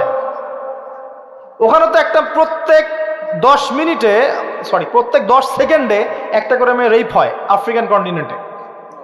জার্মানির, আমি পর্নোগ্রাফির একটা লেকচার দিয়েছি, দেখবেন নীল দর্পণ, ওখানে সব ডিটেলস দিয়েছে। জার্মানি, ব্রিটেন বলেন, আমেরিকা বলেন, এই প্রত্যেকটা কান্ট্রির মধ্যে প্রত্যেক মিনিটেই একটা করে মেয়ে ধর্ষণের শিকার হচ্ছে। ওরা আমাকে শিখাবে নারীর স্বাধীনতা, অধিকার? আমার কাছে কোরআন এবং সুন্নাহ আছে, রাসূল আছেন, আমার কাছে আল্লাহ আছেন। এগুলোকে বাদ দিয়ে তোমার কথা শুনতে হবে আমাকে? এরা আমাদেরকে বাঁচাবে না, বরং এরা সারা বিশ্বে ইয়াজুজ মাজুজের মতো ফিতনার ফাসাদ সৃষ্টি করে বেড়াচ্ছে। আসুন, একটা ব্যাখ্যার অনেক কথা হয়ে গেল। আল্লাহর ওয়াস্তে যুবক যুবতী যারা আছো, লেকচার যদি কানে যাবে, আজকেই জেনা থেকে তওবা করতে হবে। জেনার ধার কাছে যাওয়া যাবে। হালালভাবে বিয়ে করো। যদি তোমার খুব যৌন চাহিদা থাকে, তোমার অনেক চাহিদা, তোমার অনেক সম্পত্তি আছে, ব্যালেন্স করতে পারো, একাধিক বিয়ে করো, কি সমস্যা? পরকীয়া করতে যাচ্ছেন কি জন্য? করবেন না। আর হালাল উপার্জনের সোর্স হয়ে গেছে, অবিবাহিত থাকার দরকার নাই, বিয়ে করে ফেলেন। বিয়ে আপনার জীবনটাকে সুশৃঙ্খলতা নিয়ে আসবে। আমি গার্ডিয়ানদেরকে রিকোয়েস্ট করবো যে বিয়েটাকে সহজ করে দেন, কঠিন জটিল করেন না, জেনা বাড়তে থাকবে। না হলে যে সন্তান, যে ছেলেটাকে মেয়েটাকে ছোট মনে করছেন না, ছোট নাই, সে অলরেডি 4-5 ঘাটের পানি খেয়ে আসছে। দেখবেন, আপনারা পরিসংখ্যান দেখেন, বাংলাদেশের ইয়াং ইউথ জেনারেশন যারা আছে, এদের মধ্যে ম্যাক্সিমামই বিবাহ বহির্ভূত সম্পর্ক স্বাদ পেয়ে গেছে অলরেডি। স্কুল কলেজ পাশ করেনি, এখন পর্যন্ত যৌন সম্পর্ক করে বসে আছে। আর ছোট ছোট মেয়েগুলোকে ছোট মনে হয়, বদের হাড্ডি সবগুলো। সব জায়গায় দেখবেন এরা বেশি বদের হাড্ডি। কেন বলছি জানেন? এরা ছেলেদেরকে সিডিউস করে, ভালো মেয়ে কোথায় খুঁজে পাবেন এখন? খুব রেয়ার, খুব ডিফিকাল্ট, খুবই ডিফিকাল্ট। এমনকি আর ভিতরে কথা বলতে গেলাম না, আমার ফ্যামিলির, আমাদের স্ত্রীরা তো মাদ্রাসায় পড়েছে, পড়ে নাই? ভিতরে কথা বলতে গেলাম না, মাদ্রাসায় পড়া মেয়ে কেমন করে এগুলা কাজ করতে পারে? অতএব বিয়েটাকে সহজ করেন, জেনাটাকে বন্ধ করেন, পরকীয়া রাস্তা বন্ধ করেন। এগুলো শাস্তি দুনিয়াতে না পেলেও পরকালে পেতে হবে। কিন্তু রাসূলুল্লাহ সাল্লাল্লাহু আলাইহি ওয়াসাল্লাম মেরাজের রাতে গিয়ে দেখে এসেছেন যে একটা চুলা দেখেছেন, চুলা তন্দুর চুলার মতো, নিচের দিকটা ফাঁপা, উপরের দিকটা সরু, আগুন জ্বলছে দাউ দাউ করে, এক শ্রেণীর মানুষকে পোড়ানো হচ্ছে। আগুন যখন ফ্লো বাড়ছে, মানুষ উপরে আসছে, ফ্লো কমছে, নিচে নামছে, এভাবে আর কি। রাসূলুল্লাহ সাল্লাল্লাহু আলাইহি ওয়াসাল্লাম জিজ্ঞাসা করলেন, ইয়া জিবরিল, এরা কারা? জিবরাইল আলাইহিস সালাম বলছে, এরা আপনার উম্মতের সেই সব ব্যক্তি যারা জেনার পাপে লিপ্ত ছিল। এবং তাদের এই আযাব থেকে এত দুর্গন্ধ বের হচ্ছে কল্পনা করতে পারবেন না। আরেক শ্রেণীর লোককে দেখেছেন সামনে এই যে ভালো গোশত, পাশে খারাপ পচা গোশত, বসে বসে পচা গোশত খাচ্ছে, ভালো গোশত খাচ্ছে না। শাস্তি হচ্ছে কবরে, বারজাখের জগতে। নবী জিজ্ঞাসা করছেন এরা কারা? জিবরাইল আলাইহিস সালাম বলছে এরা হচ্ছে আপনার উম্মত সেই সব ব্যক্তি যাদের ঘরে পবিত্র স্বামী ছিল, পবিত্র স্ত্রী ছিল, তাদের সাথে সন্তুষ্ট না থেকে তারা পরকীয়া করেছে। আল্লাহ পাক আমাদের শহরটাকে হেফাজত করুন। আমি এখানে একটাই সলিউশন, ইসলামিক অনুশাসন, আদারওয়াইজ অন্য কোনো সলিউশন নাই। কতক্ষণ ভালো থাকবেন আপনি? চতুর্দিক থেকে আপনাকে জেনায় উদ্যুক্ত করা হচ্ছে। আপনি অনলাইনে ঢোকেন, এই যে ফোনটা নেন, ফেসবুকে ঢোকেন, ইউটিউবে ঢোকেন, খালি জেনা আর জেনা। মানে জেনাটাকে এমনভাবে দেখানো হয় যে কি যে মজার একটা বিষয়, কি যে মজা একটা, অথচ জানেন জেনার মধ্যে যার্রা পরিমাণ কোনো সুখ নাই। আপনি হালালভাবে বিয়ে করেন, আপনি যে সুখটা পাবেন আপনি শত শত জেনা করলে সেই সুখ পাবেন না। এটাকে দেখানো হয়, এই যে পর্নোগ্রাফি যা দেখায় সবই ভুয়ার বানোয়ার, এটা টোটালি বানোয়ার জিনিস। শুটিং আছে না, শুটিং, ওই যে নায়ক নায়িকা নাচানাচি করে, শ্যুট করে না, ঠিক সেম ভাবে এটাকে শ্যুট করা হয়। এগুলো শুটিং জাস্ট, আর কিছু না। তো কেন ছড়িয়ে দেওয়া হলো? কারণ মুসলিমদের ইমান, তাদের তাকওয়া, তাদের কলবের যে নূর, এটাকে নষ্ট করার জন্য। কারণ মুসলিম যুবকরা যদি ইসলামের আলোয় উদ্ভাসিত হয়, তাদেরকে ঠেকানো এত সহজ নয়। তাদের দ্বারা ইনশাআল্লাহ দেশ, জাতি এবং উম্মার খেদমত হবে। এই কারণে তারা সুকৌশল এটা করেছে। আসেন, অনেক লম্বা না করে আমি ফিনিশিংয়ের দিকে টানছি এখন এদিক থেকে। দ্বিতীয় ব্যাখ্যা এটা হতে পারে যে সমাজে ন্যায় অন্যায়, হক বাতিলের মানদণ্ডই কি হবে? উল্টে যাবে। উল্টে গেছে কিনা? মানুষ এখন মিথ্যাবাদীকে সত্যবাদী মনে করে কিনা? এবং ওয়ার্ল্ডে যত বড় বড় মিথ্যা নিউজগুলো হয় সবাই এগুলোকে সত্য মনে করে না? আর সত্য নিউজগুলোকে মানুষ মিথ্যা মনে করে। আমানতদার একটা ব্যক্তি বলে যে চরম খেয়ানতকারী ব্যক্তি বলে আমানতদার। যার চরিত্র দেখবেন সবচেয়ে খারাপ, ওকে বলছে একেবারে কি চরিত্র, মহান চরিত্র অধিকারী। আর সবচেয়ে উন্নত চরিত্র অধিকারী নবী সাল্লাল্লাহু আলাইহি ওয়াসাল্লামকে মানুষ গালি দেয়, তাই না? তো দেখেন মানদণ্ড উল্টে গেছে। আরেকটা ব্যাখ্যা বলছি এই হাদিসের শব্দটার, আনতালি দালামাতু রাব্বাতুহা। হ্যাঁ, সত্যি সত্যি দাসী মনিবকে জন্ম দিতে পারে, এটা বোঝার জন্য এই যুগটাই সবচেয়ে উৎকৃষ্ট। কিভাবে জন্ম দিতে পারে দেখুন, একটু মনোযোগ দেন।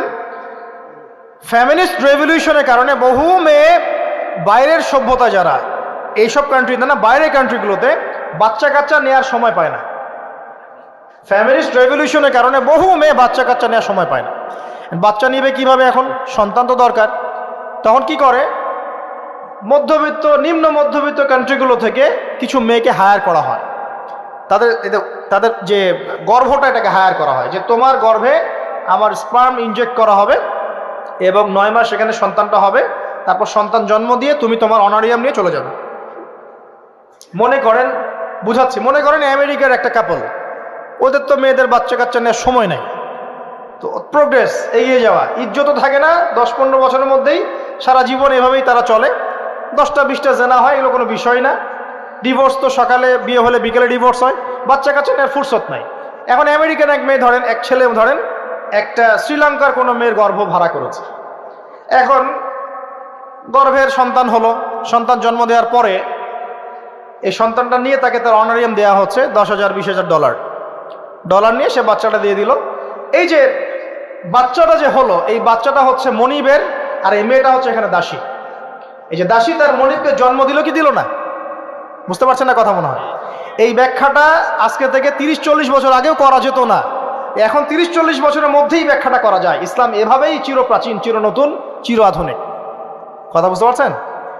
অতএব এটা একটা আলামত নবীজি বলেছেন যে দাসী তার মনিবকে জন্ম দিবে। আরেকটা আলামত বলেছেন, এটা ব্যাখ্যা করে আমি শেষ করছি। দেখুন কোন হাদিসের কথা বলছি। ওই যে ব্যক্তি আসলো সাদা কাপড় পরে, 4টা প্রশ্ন করলো, তার মধ্যে শেষ প্রশ্ন হচ্ছে কিয়ামত কবে হবে? নবীজি বলছেন আমি তো জানি না, কারণ এক্স্যাক্টলি কোন ডেটা হবে আমরা কেউ জানি না। প্রশ্নকারী উত্তরদাতার জ্ঞান সমান। আলামত বলে দেন, প্রথম আলামত বললেন এটা। সেকেন্ড আলামত কি বলছেন, খুব ভালো করে শুনুন। দ্বিতীয় আলামত বলছেন ওয়ান তারাল, যখন তুমি দেখবে, ওয়ান তারাল হুফাতাল উরাতাল আলাতা রিয়াশাই ইয়াতাতাওয়ালুনা ফিল বুনিয়ান, এরকম 5টা শব্দ। যখন তুমি দেখবে সমাজের সবচেয়ে নিম্ন শ্রেণীর, বিনা কাপড়ের, বিনা জুতার, মানে কাপড় কেনার টাকা নাই, জুতা পরার টাকা নাই, নগ্ন পদের নগ্ন দেখে। রিয়াশাই মানে হচ্ছে এই রাখাল শ্রেণীর মানুষ। এই শ্রেণীর মানুষরা যখন ইয়াতাতাওয়ালুনা ফিল বুনিয়ান, উঁচু উঁচু অট্টালিকা নির্মাণের প্রতিযোগিতা করবে, তখন তুমি কিয়ামতের অপেক্ষা করতে থাকো। জীবনের শেষের দিকের হাদিসে মাত্র দুটো আলামত, তার মধ্যে ওই একটা ব্যাখ্যা করলাম, আর এই যে একটা। আর আপনি বলেন, বিগত 200 বছর আগের বিশ্বের দিকে তাকিয়ে দেখবেন, বড় বড় শহরগুলোতে উঁচু উঁচু বিল্ডিং নির্মাণের প্রতিযোগিতা ছিল কি না? ছিল কি না? এই ব্রিটিশ পিরিয়ডেও কি ছিল কি না? পাকিস্তান পিরিয়ডেও ছিল কি না? লাস্ট 50-100 বছর আপনি দেখবেন যে উঁচু উঁচু বিল্ডিং নির্মাণের একটা প্রতিযোগিতা চলছে, কে কার চেয়ে উঁচু করতে পারে। ঠিক এই যুগের কথাই নবীজি বলেছেন, এই যুগ যখন চোখের সামনে দেখতে পারবে, ফ্যান্টাসির সা, কিয়ামতের অপেক্ষা করো। যখন আমরা উপর থেকে ল্যান্ড করি শহরে, আমরা দেখি যে ইয়াতাতাওয়ালুনা ফিল বুনিয়ান, এই উঁচু উঁচু অট্টালিকা নির্মাণের প্রতিযোগিতা চলছে বাক্সে বাক্সে বন্দি জীবনে। তো কিভাবে সম্ভব? প্রশ্ন এখন একটা আপনার কাছে আমার, কিভাবে সম্ভব? সমাজের সবচেয়ে নিম্ন শ্রেণীর মানুষ, রাখাল শ্রেণীর মানুষ, গায়ে কাপড় নাই, স্যান্ডেল নাই, কিভাবে পড়বে সে? উত্তর দেয় না, কিভাবে সম্ভব? উত্তর দুটো। এক, সুদের মধ্য দিয়ে সম্ভব। সুদের মধ্য দিয়ে সম্ভব সবচেয়ে দরিদ্র মানুষের বিল্ডিং নির্মাণের প্রতিযোগিতা সম্ভব। সেকেন্ডটা হচ্ছে অন্যের সম্পদ আত্মসাৎ এবং করাপশন, এর মধ্য দিয়ে সম্ভব এটা করা। এবং এই জিনিসগুলোও শেষ জামানার আলামত। শেষ জামানার সুদ র্যাপিডলি বাড়তে থাকবে। একটা ব্যক্তি খুঁজে পাওয়া যাবে না মনে হয় যার গায়ে সুদের ছিটা ফোটা গিয়ে লাগবে না। এই যে আমি বসে আছি, মনে করছেন আমি সুদ খাই না, বা আপনি খাচ্ছেন না? আপনি না খেলেও, প্রত্যক্ষভাবে না খেলেও পরোক্ষভাবে ঠিকই খাচ্ছেন। আর না খেলেও আপনার গায়ে সুদের ছিটা ফোটা গিয়ে লাগছেই। এমন কোনো কান্ট্রি পৃথিবীতে নাই যেটা টোটালি সুদমুক্ত হতে পারবে এখন। IMF এর আন্ডারে আর ওয়ার্ল্ড ব্যাংকের আন্ডারে কোনো কান্ট্রি পারবে না। আপনি যাই নিতে যান, চড়া সুদের লোন দিতে হবে, আর এই লোন আমাদের পকেট থেকে শোধ করতে হবে। অতএব প্রত্যক্ষভাবে না খেলেও পরোক্ষভাবে আপনি খাচ্ছেন। হয় খাচ্ছেন, না হয় দিচ্ছেন, না হলে সাক্ষী থাকছেন, না হলে লিখে রাখছেন, কিছু একটা করছেন। এটা সেই জামানা। আর কি? করাপশন, অন্যের সম্পদ আত্মসাতের এই যে একটা প্রতিযোগিতা চলছে আমাদের অন্যায়ভাবে, এর মধ্য দিয়ে সম্ভব এই নিচু শ্রেণীর মানুষের অট্টালিকা নির্মাণের প্রতিযোগিতা। প্রিয় ভাইয়েরা, রাত অনেক গভীর হয়েছে, আর দীর্ঘ লম্বা করছি না, একটু কনক্লুশনের দিকে আসি, একটু মনোযোগ দেন। দেখুন, আলামাতুস সাআ নিয়ে পড়াশোনা করুন, পাশাপাশি কোরআন হাদিস পড়বেন অবশ্যই, এর পাশাপাশি ইকোনমিক্স পড়েন, ওয়ার্ল্ড অ্যাফেয়ার্স বোঝেন, হিস্ট্রি পড়েন। এগুলোকে কম্বাইন্ড করে আপনি দেখবেন যে আপনার বাহ্যিক চোখ, অভ্যন্তরীণ চোখ খুলে যাবে ইনশাআল্লাহ। তো আপনি বুঝতে পারবেন যে এখনকার সময় আর 100 বছর আগের সময় সেম না। এখন বহু কিছু দেখা যাচ্ছে যেগুলো আগে দেখা যেত না। আর আমরা আমাদের শহরটাকে যদি বাঁচাতে চাই, তাহলে আমাদের এই জেনার মহামারী থেকে বের হতে হবে, মাদকের মহামারী থেকে বের হতে হবে, সুদের মহামারী থেকে বের হতে হবে, অবিশ্বাস প্রতারণার এই যুগ থেকে বের হতে হবে, ব্যভিচারের যুগ থেকে বের হতে হবে। আমাদের পারিবারিক মূল্যবোধগুলো ঠিক করতে হবে, সবাইকে কোরআন সুন্নাহর জ্ঞানে জ্ঞানী হওয়ার চেষ্টা করতে হবে। মোহ থেকে আগে বের হতে হবে, দুনিয়ার মোহ থেকে বের হতে হবে। দুনিয়ার মোহটা থেকে বের হলেই সব ঠিক হয়ে যাবে ইনশাআল্লাহ। কবর, পরকাল, আখেরাত, এগুলো চিন্তা ফিকির সবসময় থাকলেই বের হতে পারবেন ইনশাআল্লাহ। শিয়ানা ধার্মিক হওয়ার দরকার নাই।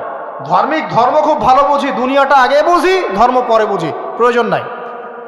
এটা শিয়ানা ধার্মিক। আগে দুনিয়ার স্বার্থ ঠিক বুঝবে, তারপর পরকাল। নো, আগে পরকাল বুঝবো, তারপর দুনিয়া। যে কাজে পরকালীন স্বার্থ নাই, আমি নাই। যে কাজে পরকালীন স্বার্থ আছে, আমরা আছি ইনশাআল্লাহ। প্রত্যেক মুসলিম যুবক যুবতী, তরুণ তরুণী এবং আমাদের শ্রদ্ধেয় বড়রা যারা আছেন, সকলের প্রতি একটা আমার প্রাণ ভরা একটা নসিহাত, যে আমাদের সবাইকে আগে জ্ঞান অর্জন করতে হবে, চর্চা বাড়াতে হবে, পাশাপাশি আধ্যাত্মিকত্ব অর্জন করতে হবে। ইহসান দরকার, ইমানের আলো দরকার, ইসলামের পরিপূর্ণতা দরকার, আংশিক না, পরিপূর্ণ ইসলাম দরকার। উদখুলু ফিস সিলমি কাফা, পরিপূর্ণরূপে। নৈতিকতার অবক্ষয় হয়েছে, এটাকে ঠিক করতে হবে। আমাদের যুবক সমাজকে মাদকের মহামারী থেকে বের করতে হবে, ওদের জন্য রিজিকের সোর্সগুলো বাড়াতে হবে। উদ্যোক্তা হয়ে যান, পড়াশোনা করে উদ্যোক্তা হয়ে যান, ব্যবসা করেন, ব্যবসায় অগ্রগামী হন, প্রয়োজনে কৃষিভিত্তিক অর্থনীতিতে যান, উদ্যোক্তা হয়ে যান। উপার্জনের সোর্স হয়ে গেছে, বিয়ে করে ফেলেন, পারিবারিক আদর্শ ঠিক করেন। পরিবারে চাল ডাল নাই, পরিবারে পর্দা যেন থাকে। পরিবারে চাল ডাল নাই, পরিবারে পর্দা থাকতে হবে। পরিবারে খাবারের সংকট আছে, থাক, পরিবারে নামাজ থাকতে হবে, তালিম থাকবে, কোরআন থাকবে, সন্তানদেরকে ইসলামিকভাবে প্রতিপালন করতে হবে। শেষ জামানার আলামতগুলো যখন দেখা যাচ্ছে, এখন আর আয়েশ করে বসে থাকার কোনো সুযোগ নাই। সর্বপ্রথম নসিহত, পড়াশোনা করুন, বস্তুবাদিতা থেকে বেরিয়ে আসুন, ম্যাটেরিয়ালিজম থেকে বেরিয়ে আসুন, পরকালের বান্দা হয়ে যান। পরকাল ঠিক আছে, তারপর দুনিয়া ঠিক করেন। অল্পতে সন্তুষ্ট থাকার চেষ্টা করেন। এত বেশি প্রয়োজন নয় আমাদের। দুনিয়ার জীবনে এসেছি একটা পানির মতো, হাতের মধ্যে লেগে থাকা পানি, আর পরকালটা পুরো মহাসমুদ্র।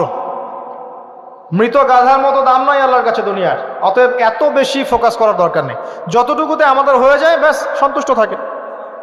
মা বোনদেরকে পর্দা রাখার চেষ্টা করেন। আপনার মেয়ের দিকে খেয়াল রাখেন, মেয়ের দিকে খেয়াল রাখেন। এই 8 বছর 9 বছর মেয়ে হয়ে গেছে, ওর দিকেও খেয়াল রাখতে হবে আপনাকে। প্রচুর বাচ্চাদের উপরে অ্যাবিউজিং বেড়েছে, বাচ্চাদের উপরে অ্যাবিউজিং প্রচুর বেড়ে গেছে। ছোট ছোট বাচ্চাদেরকে রেপ করা হচ্ছে এখন। বাসায় পর্দা খুব স্ট্রিক্টলি মেনটেন করতে হবে। এই বয়ফ্রেন্ড গার্লফ্রেন্ড কালচার বাদ দেন। এই জেনার নামে বয়ফ্রেন্ড গার্লফ্রেন্ড কালচার বন্ধ করেন, ফ্রি মিক্সিং বন্ধ করেন। আপনার মেয়েকে পড়াতে চান, আপনি মেয়েদের স্কুলে দেন, মেয়েদের কলেজে দেন, মেয়েদের মাদ্রাসায় দেন। ফ্রি মিক্সিং আছে ওখানে দিয়েন না। আপনি চাকরি করতে যাচ্ছেন মেয়ে হয়ে, যেখানে মেয়েরা চাকরি করে সেখানে করেন। ছেলেদের সাথে ফ্রি মিক্সিংয়ে যায় না। যদি ইজ্জতের মূল্য থেকে থাকে তাহলে এগুলো করেন। আর না হলে ওই যে একটা স্বনামধন্য কলেজের নাম দেখলেন কয়েকদিন আগে, একটা সার্টিফিকেট অর্জন করার জন্যে যদি আপনাকে অন্যের বিছানায় রাত কাটাতে হয়, ওই সার্টিফিকেটের মুখে থুতু দিই আমরা। কোনো প্রয়োজন আছে? ইজ্জত বিক্রি করে সার্টিফিকেট অর্জন করতে হবে? আর তোমরা একটা চাকরি পাওয়ার জন্যে অন্যায়ভাবে অন্যদেরকে হল থেকে বহিষ্কার করছো, পিটাচ্ছ, হকি স্টিক দিয়ে মারছো, এর ফল কি তোমাকে পরকালে ভোগ করতে হবে না? একটা চাকরির জন্য তুমি তোমার গায়রতকে বিসর্জন দিয়ে দিলা, অনেস্টিকে বিসর্জন দিয়ে দিলা। রিজিকের মালিক কে? অতএব আল্লাহ রিজিক দিবে তোমাকে। অন্যায়ের সাথে আপোষ করে চাকরি পেতে যাও না। অন্যায় কাজ করে অন্যায়ের পথে থেকে, অন্যায়ের পথে যারা আছে ওদেরকে সন্তুষ্ট করে চাকরির আশা করো না। ওই চাকরিতেও কোনো বরকত থাকবে না। নিজের যোগ্যতায় নিজের পরিচয় সৃষ্টি কর, নিজের পরিচয় নিজের যোগ্যতায় সৃষ্টি করো। ইনশাআল্লাহ আল্লাহ পাক তোমাকে বেহিসাব রিজিক দিবে ইনশাআল্লাহ। প্রিয় মুসলিম ভাই ও বোনেরা, আমরা এমন একটা যুগে বাস করছি, এই যুগটা আগের মতো নয়। পরিবারে ফিতনা দেখবেন, সমাজে ফিতনা দেখবেন, ধর্মে ফিতনা দেখবেন, সব জায়গায় ফিতনা দেখবেন। আপনাকে ফিতনাগুলো রিকগনাইজ করতে হবে, চিনতে হবে। চেনার জন্য জ্ঞান লাগবে, আল্লাহর নূর লাগবে, আমল বাড়াতে হবে, বেশি বেশি সুন্নাহ লাগবে, নবী সাল্লাল্লাহু আলাইহি ওয়াসাল্লামের সুন্নাহর উপর থাকতে হবে, পারিবারিক আদর্শ ঠিক করতে হবে, দাওয়াতের কাজ করতে হবে, আমর বিল মারুফ নাহি আনিল মুনকারের কাজ করতে হবে। এরপর ইনশাল্লাহ দেখবেন আস্তে আস্তে মুসলিমদের কমিউনিটির মধ্যে এই যত সমস্যা আছে ইনশাল্লাহ কেটে যাবে। আমরা জানি এই সমস্যাগুলো সাময়িক। পৃথিবী যেহেতু সাময়িক, পৃথিবীর সব কিছুই সাময়িক। পৃথিবী যেহেতু একটা সাময়িক জায়গা, এখানকার সব কিছুই সাময়িক। এখন যা চলছে পুরো বিশ্বে, এই অন্যায়, জুলুম, পাপাচার, বেহায়াপনা, অশ্লীলতা কিছুই থাকবে না ইনশাআল্লাহ। আস্তে আস্তে মুসলিমরা এগিয়ে যাবে, নৈতিকতার উন্নয়ন হবে, মুসলিমদের জ্ঞান বাড়বে, ঐক্য হবে ইনশাআল্লাহ। অচিরেই দেখবেন হক আর বাতিলের মাঝে বিশাল যুদ্ধ হবে। এটা বলে দিলাম, হক আর বাতিলের মধ্যে বিশাল রক্তক্ষয়ী সংঘর্ষ হবে। এবং সেখানে একজন ইহুদিও যদি পাথরের পিছনে লুকিয়ে থাকে, পাথর কথা বলবে, ইয়া মুসলিম, হে মুসলিম, ইন্না ওরা আল ইয়াহু তাআল ফাকতুলহু, আমার পিছনে একজন ইহুদি আছে, আসো হত্যা করো। সব ইহুদি না, আবার যারা পশ্চিমাদের সাথে আতাত করে পুরো বিশ্বে ফিতনা ফাসাদ সৃষ্টি করছে, এদের কথা বলা হচ্ছে। কারণ জিউসদের মধ্যে ভালো মানুষও আছে যারা ইসলাম চেনে এবং ইসলামের পক্ষেই কথা বলে, এমনও মানুষ আছে। সবার কথা বলা হচ্ছে না। তো এরপরে ইনশাআল্লাহ তাআলা আল্লাহ রাব্বুল আলামিন ইমামুল মাহদি আর ঈসা ইবনে মারইয়ামের হাতে পুরো বিশ্বে শান্তি কায়েম করবেন ইনশাআল্লাহ। ওই সময় সামনে আছে। আমাদের প্রিপারেশন কি? আমাদের প্রিপারেশন হচ্ছে প্রথমত জ্ঞানের, আমলের, পারিবারিকভাবে, নৈতিকভাবে এবং মুসলিম উম্মার ঐক্যের ক্ষেত্রে দাওয়াতের মেহনতে। ইনশাআল্লাহ এগুলো বাড়তে থাকবে। আল্লাহ রাব্বুল আলামিন যাদেরকে কবুল করবেন সেই সময়ের জন্যে, তারা ইনশাআল্লাহ ওই বিজয় দেখে যাবে ইনশাআল্লাহ। আমরা দেখে যাই বা না যাই, আমরা জানি এগুলো হবে। আল্লাহ পাক আমাদের সবাইকে ইসলামের জন্য কবুল করে নিন, আমিন। আমরা দোয়া করি, সবাই দোয়ায় শরীক হন যে আল্লাহ পাক আমাদের সবার চরিত্রটাকে যেন হেফাজত করেন। আমাদের সবাইকে আল্লাহ পাক কোরআন এবং সুন্নাহ অনুযায়ী জীবনযাপন করার তৌফিক দান করেন। শয়তানের যত ফাঁদ আছে এগুলো থেকে আল্লাহ পাক আমাদেরকে বাঁচিয়ে রাখেন। আল্লাহ পাক আমাদের মা বোনদেরকে খাস পর্দা থাকার তৌফিক দান করেন। আমাদের পরিবারের কর্তা যারা আছেন, স্বামী, ভাই, বাবা, তাদেরকে গায়রতওয়ালা হওয়ার তৌফিক দান করেন।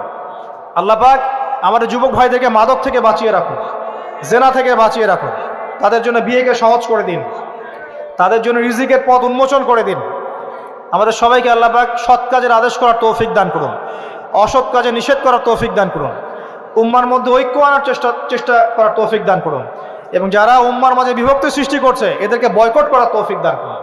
আল্লাহ পাক আমাদের প্রশাসন, আমাদের সরকার সবাইকে হেদায়েত করুন এবং তাদেরকে ইসলামের কল্যাণে কাজ করার তৌফিক দান করুন। এক কথায় ইসলামের জন্য আমাদের সবার জানমাল ব্যয় করে আল্লাহ পাক আমাদেরকে সামনে এগিয়ে যাওয়ার তৌফিক এনায়েত করুন। আমিন।